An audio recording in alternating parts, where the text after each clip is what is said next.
welcome back to another video. This is part 2 of my Hades Gender Bend Cosplay with a vintage twist, where I'm going to be tackling the top that matches the dress that I'm wearing, which is what I made last week. If you're just jumping in and you have no idea what's going on, I suggest you go and watch episode 1 where I explain the idea, the materials I'm going to be using. Today I really want to just get right into working on the top because we have the embroidery, we also have the pin to make, so it's quite a lot of bits and pieces, so let's go and do it. I actually started with the pin. I looked at a few reference photos from the original film and then started sketching my own design.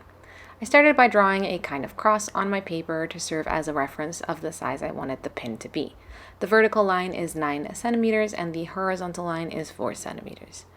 Next, I freehanded the top of the skull by joining the sides of the cross to the top, checking my reference photo to make sure I was getting the right angles. And I drew a new horizontal line at the halfway point of the vertical one, which would be the flat part of the skull. I went over the top a few times, measuring to check both sides were the same size, until I was happy with how it looked. For the bottom of the skull, I marked a point 0.5 centimeters in from the edge of the skull on each side, and another 1 centimeter from each side of the central line at the bottom. I connected them, forming a sloping line on each side. Then I used a quilting ruler to easily draw another line 0.75 centimeters in from each of the lines I just drew to form the 3 sections of the bottom of the skull. I freehanded the eyes, drawing guiding lines to make sure that they were at least a little symmetrical. Then I cut out the paper pattern so I could easily trace it over onto the felt. For materials for the pin, I'll be using a gray felt, then a thicker black felt for the backing, a pin back, black embroidery thread, black beads, and dark gray beads with a silver finish. I placed the pattern over the gray felt and traced over the outline with a heat erasable pen. With a ruler, I drew the bottom of the skull, but then I clipped into the actual pattern so that I could trace the details accurately. As always, I started by going over those lines with embroidery thread. I do this for a couple of reasons. It helps your beads kind of stay in place, but also felt isn't well known for holding onto markings very well, so I just have the habit of going over the markings with embroidery thread so that I have a more lasting reference. Once that's done, I started filling in the eye area with the black beads. I'm using a size 10 beading needle, black polyester thread, and I am waxing the thread too. This helps prevent tangles, makes it easier to thread, and generally just more pleasant to use. When beading, I actually work in lines and I string a few beads on the needle, as many as needed to fill in a line of the section, and then I add a stitch in between each bead to anchor them to the right spot. So I filled in the eyes with the black beads, the head of the skull with the silvery beads, and then for the bottom section, I just did silvery beads in the center line. But for the sides, I did a black bead at the inner edge to create a shadow. When I had all the beads sewn in place, I trimmed the excess felt, leaving a seam allowance around 1 centimeter. Next, I clipped the seam allowance into tabs to make sewing them down easier. Be careful to not clip the actual stitches. Then I cut out the whole pin shape out of a thick black felt, but without using the seam allowance. I started sewing the tabs down one by one. Make sure your stitches aren't visible on the outside, but with felt this is actually very easy to do. I'm folding back the felt so it's not visible at all, and here the outline embroidery stitches come in handy again. When that was done, I picked out a pin back marked on the black felt where I wanted it to go and clipped the felt on each end of the pin back so that I could put the edges of the pin back through, so it's like sandwiched between the felt. Next, I place the black felt over the gray, careful to have the pin back facing the right way. All I have left to do now is sew them to each other. I just do a whip stitch all around and that's it. Once the pin was done, I got started on the blouse. I'm using some cotton broadcloth from Minerva in the color light gray. I've linked it in the description along with all of the materials I used for this project. So I'm going to be using my favorite blouse pattern, McCall's 8161, but I am going to be making some changes. First, I'm adding 5 centimeters down the center back for a back button placket. I just draw it straight onto the fabric, but you can make a pattern piece with this addition if you want it. Then I'm using my self-drafted sleeves, which I made for this pattern. I've linked the video where I made this pattern piece in a card in case you're interested. If you're not new to the channel, you'll have seen me make this blouse one way or another a few times. I cut out all my pattern pieces, cut out the notches, and started transferring any markings. For this pattern, all the markings I need are the center back for the back button placket and the darts. I pinned the darts flat as always. I cut out some interfacing and fused it. Then I pinned the facings together at the shoulder seams with right sides together, matching the notches, and I also pinned the sleeve cuffs closed along the short edges with right sides together.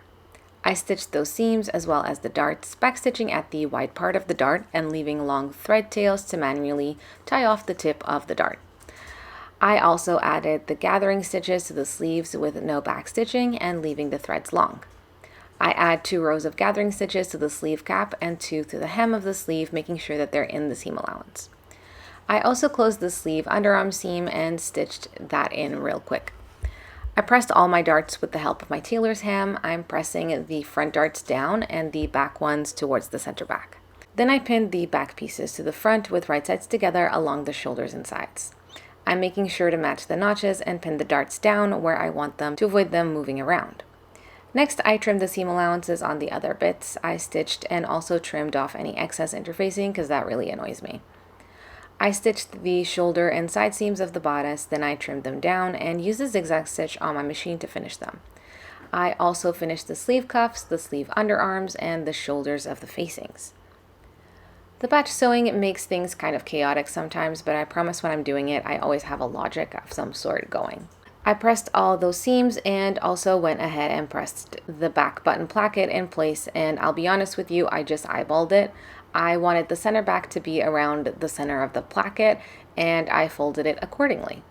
I also pressed the seam allowance in on one of the edges of the sleeve cuffs to make life easier later.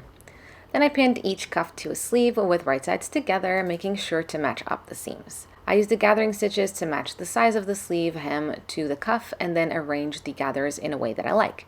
Today I went with mostly at the center, but not super tightly huddled, if that makes sense. Then I finished the outer edge of the facings and pinned them to the top with right sides together, matching the shoulder seams and the notches. I folded back the button placket so it sits under the facings when I pinned them, and I trimmed the facings because I've added too much seam allowance to them.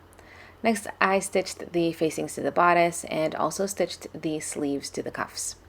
I trimmed the seam allowance of the sleeves and the facings, turned them right side out, and pressed, and I also pressed the seam allowance of the sleeves down towards the cuffs.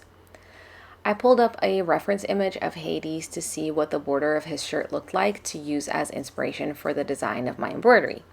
I'm going to add a border to the neckline and to the sleeve cuffs. I started with the sleeve cuffs. I drew a line all around the sleeve cuffs 1 centimeter from the bottom edge, and then another 1 centimeter from the top edge. Then I added diagonal lines to form triangles inside those lines I'd drawn. The diagonal lines are 3 centimeters and the points between them are 5 centimeters apart. I did that for both sleeves, and then I copied the same design on the neckline. The neckline is curved though, so I had to do it a bit differently. I still started by drawing a line 1 centimeter from the edge all around the neckline, and then I drew the second line 1.5 centimeters away, which is the distance between the lines on the cuffs too. Then I did the diagonal lines with the same measurements.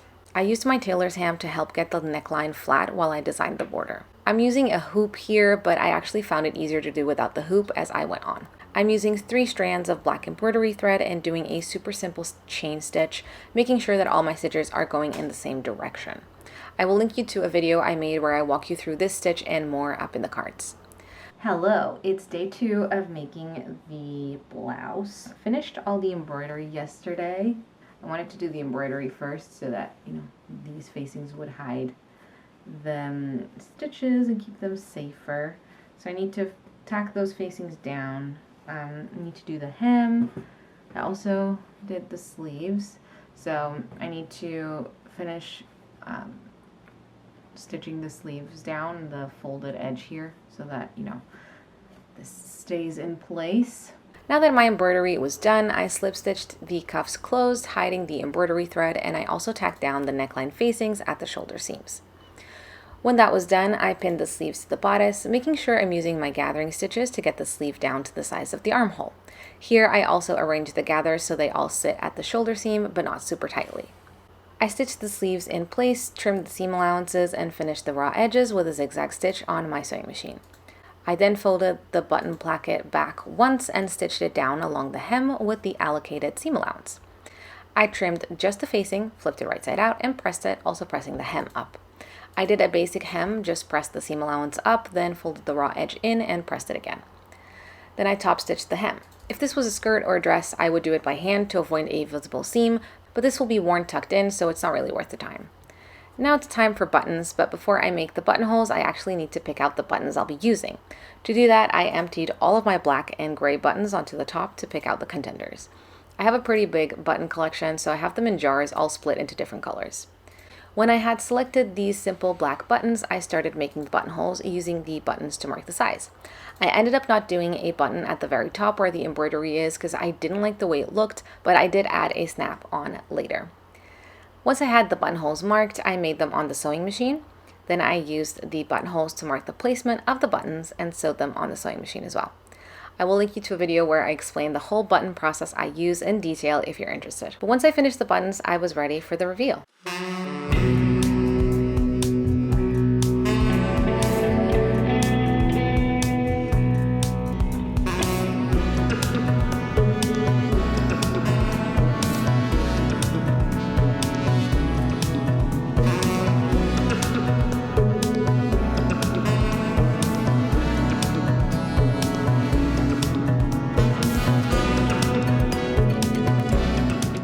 There we go. That's the reveal of the whole thing, of the top of the pin and the Hades cosplay as a whole. I'm really happy with it. I think it turned out really cute. Yeah, and generally I had a lot of fun making this. It really goes together and both items are super comfortable, and I'm gonna probably get a lot of wear out of them. So that's it for this week's video. I hope you enjoyed the whole series, and I hope you enjoyed coming along with this little nerdy and vintage like mashup, I guess. Let me know if there's other characters you'd like me to do, and if you have any ideas that you'd like me to work on in the future. But yeah, that's it for me for today. If you did enjoy this video, don't forget to leave it a like and a comment, and consider subscribing to my channel if you haven't done that already. I post every Friday at 4 p.m. GMT. No, not GMT. WEST. Sorry, I forget we're in summertime now. You can also consider following me on Instagram or TikTok. I post on there pretty much every day. Thank you so much for watching. I hope you enjoyed the video, and I will see you in the next one. Bye!